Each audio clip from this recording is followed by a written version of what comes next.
Hey, my name is Alex Asher, and today we have a very special guest. We have Keran McKenzie.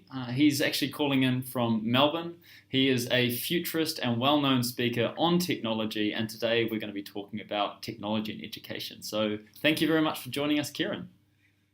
Oh, thank you very much for having me. I was going to say, you're actually the one in the future right now. I mean, I'm calling back into New Zealand, which is 2 hours ahead. So how's tomorrow? Oh, it's pretty good actually. It's quite nice to be able to see the sun first thing before the rest of the world. So it all kind of works out. Right? Exactly. No, cool. Well, thank you for having me. It's great to be here and to talk about such cool applications of technology helping shape our future champions of tomorrow. That's it. And I think that was, I actually saw you speak, and it was really cool to kind of learn about technology, how it's impacting the world. And today it's really about how do we focus that conversation around education, which is really where a lot of us are kind of like, hey, how does this thing kind of work? But before we even start there, tell me a little bit about you. Tell us a little bit about what your mission is and what excites you about the future. Oh, excellent. Right. So how long have we got again?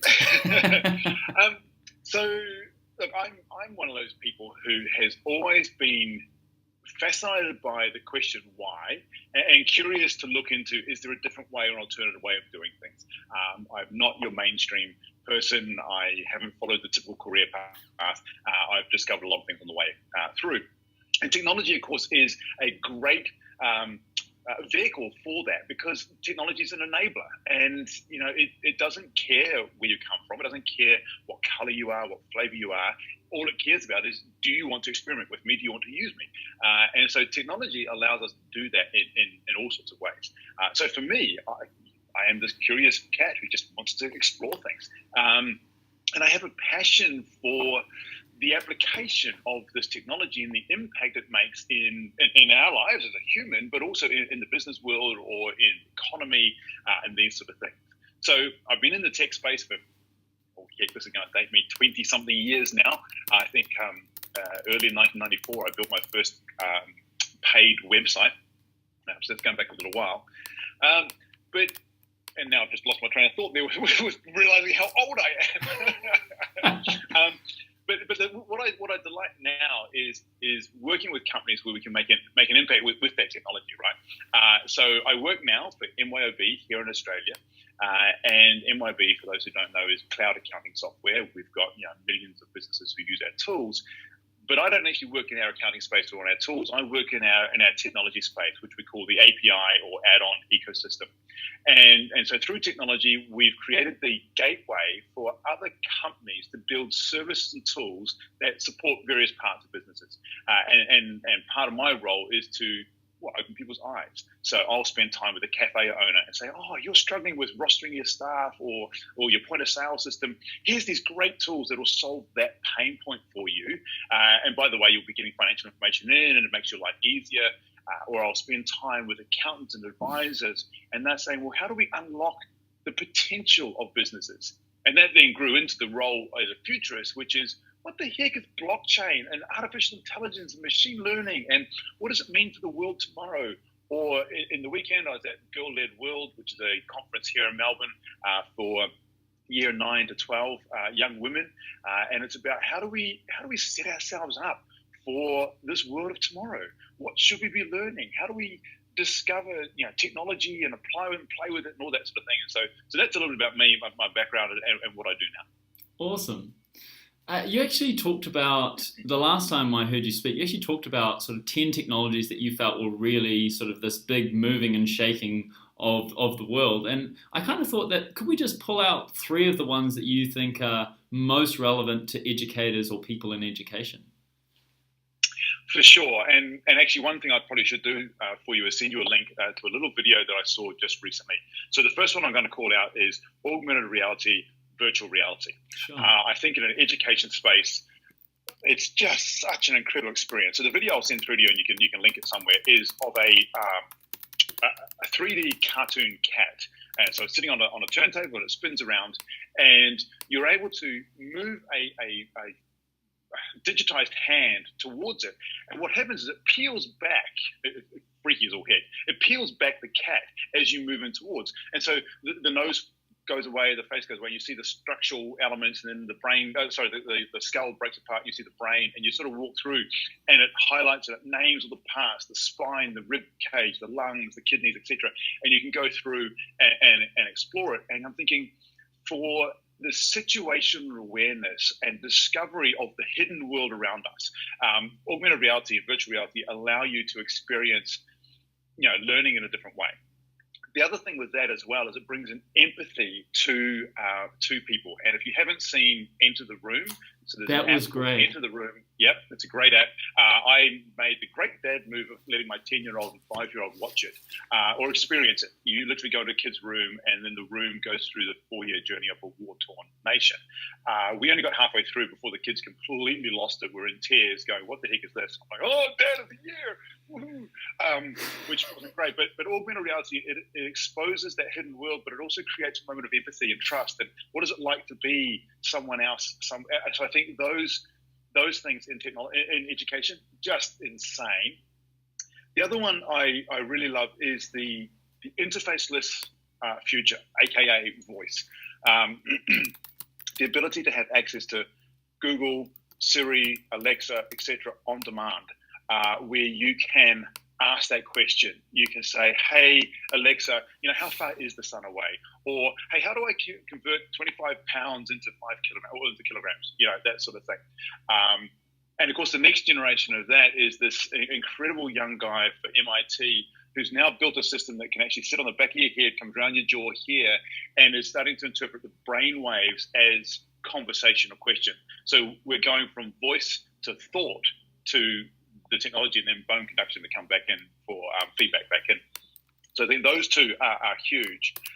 The other one, I mean, we could go on for all sorts, but I think the other one I will talk about is blockchain. It's not a natural fit in the education space, but where I'm seeing applications of it is in that trusted identity, that trusted concept of tutoring, for example. How do I know that you are actually an expert in mathematics, and I want to have you either tutoring my children or tutoring me? So the ability to build out a blockchain system that creates trusted reviews, trusted ownership, but particularly also that identity. If I am actually bringing you into my house to tutor my children, there has to be some validity to that. Do I know that you've done here in Australia, we have to have done a working with children certificate before we can work with kids, those sorts of things. So where's the easy access to find that information? And I think the promise of blockchain, which is, there's lots of applications, but one of the key ones is trust and identity.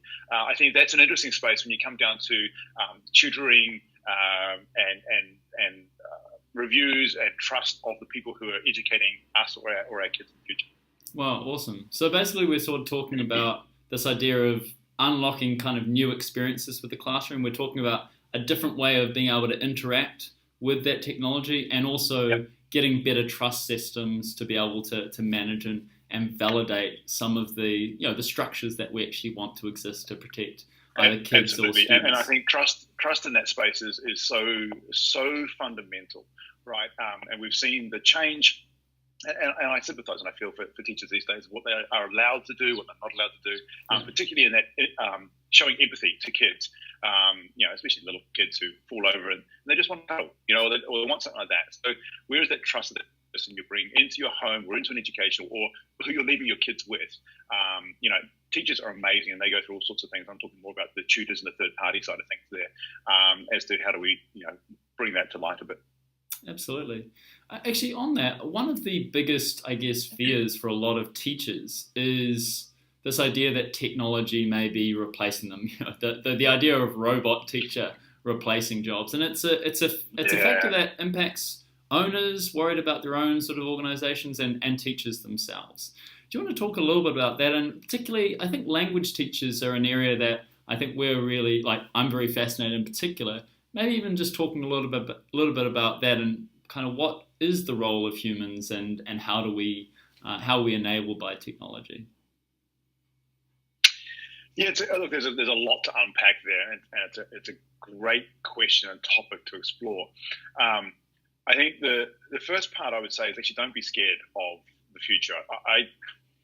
Do I see robots really replacing teachers, or I've been more fearful of alternative learning sources replacing. So not to paint them in a negative light, but Khan Academy. I mean, I adore and love Khan Academy, right? The ability for me as a parent to sit with my kids and go, okay, you're learning XYZ at school, and it's not my strength or something rather. How about we go online and we find these other 3 experts who have different ways of explaining it, but getting to that outcome. Now, that's an incredible resource today. Do I see that replacing people? I see it augmenting and supporting what people are doing and giving teachers the ability to say, you know what, I learned it this way, but here's this amazing person from India or Pakistan or America or somewhere else who's got this different way of explaining it. Hey, kids, let's watch this 3-minute video, watching the video, and then you're talking about it afterwards, right? So I can definitely, and I know there's teachers doing that in classrooms already. Robot teachers, I'm personally less convinced about that. I definitely see spaces for text-to-speech and augmented speech and different experiences and remote teachers like you in another country being able to run a classroom in this sort of LearnCube environment. I think absolutely augmenting and supporting the person. I think the difference for me at the moment around robotics is humans have an empathetic nature and a curiosity and a creativity. We can tell someone's listening or not listening to us, when they're distracted, when they're not distracted. Now, I know in China, they're using camera recognition systems to check and monitor on the kids and their character and physical nature. And is this kid in a bad mood? Therefore, we need to take them aside and have a talk before they do silly. So there is this sort of big brotherish activity happening. But I don't yet see computers then tailoring the content to the fact that Keran's not understanding it, or Keran's distracted, or his mind's not in it. Whereas you can read that and you go, hey, Keran, is it all okay? Do you want me to repack that a different way?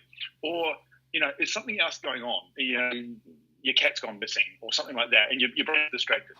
And as a human, you have the ability to read that and acknowledge it, potentially do something about it, change the material. Whereas the moment robotic systems are still just rote, bang, bang, bang, bang, bang. Don't get me wrong, Soul Machines in Auckland are doing incredible work, but I think we're still a long, long way from what I would deem as a robotic teacher.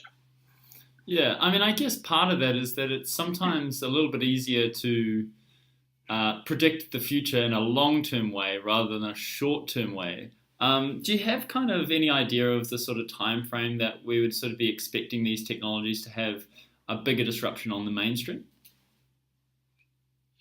Look, I think look, there's a classic comment from Bill Gates. We underestimate what we can do in 10 years and overestimate what we can do in 2, something to that effect.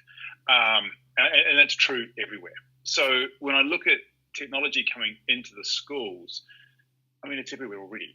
We've got Dash and Dot, and we've got Scratch, and we've got these amazing tools that kids are using to learn the principles of logic. If this happens, then do this. Or causation. Sphero runs across the wall and a floor and hits the wall. What does that cause? What does that happen? How does he feel? Can you get the subject to emote? And so kids are learning, that they can manipulate or program or develop, code and applications. There's this assumption that technology is part of the course, just like a pen and paper was when you and I were at school. And then there's the whole access to information sort of stuff. Again, my daughter was working on a project around life in space. So what do? Well, we went and looked up online what Elon Musk is doing, what Blue Origin is doing. And then she found a video on YouTube of one of the women astronauts who's doing a tour through the space station. And particularly for a young girl to watch a woman in space, taking it's brilliant. But those resources are available today, right now. So we're seeing that. I think we can see an evolution. So that augmented reality one of the cat, I could see that. I mean, HoloLens is available. It's expensive, and it means it's at the top decile schools rather than the lower ones who actually need this stuff. So there is that sort of have and have not issue that we always see. But we are seeing more of those things come into play. Blockchain, I know Melbourne Girls Grammar over here are doing blockchain courses already.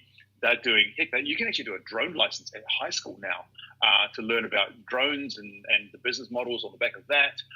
So I'm seeing more and more everyday usage and application of technology, virtual robots and all those sort of bits and pieces. I think those are a good 5+ years away.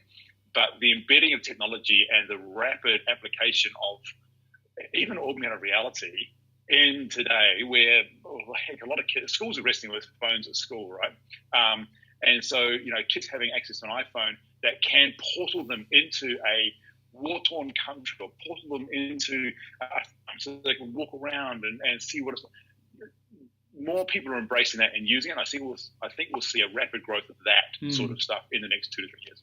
Yeah, absolutely. So it's this, again, sort of gradual embedding of the use of technology, and I think also just a matter of trial and error as to what can make an effective class, what's distracting, and what's actually really, really helpful and gets better results. Yeah. As we move down the path of more digital tools, we're now moving down the path of more digital data, and particularly that data is around kids and their identity online and protection of their identity online. There is a heightened awareness needed on the security, right, and the access to that information. So I think that's an area that, some schools have a dedicated ICT resource, or they have access to people who are passionate about this stuff and they know it.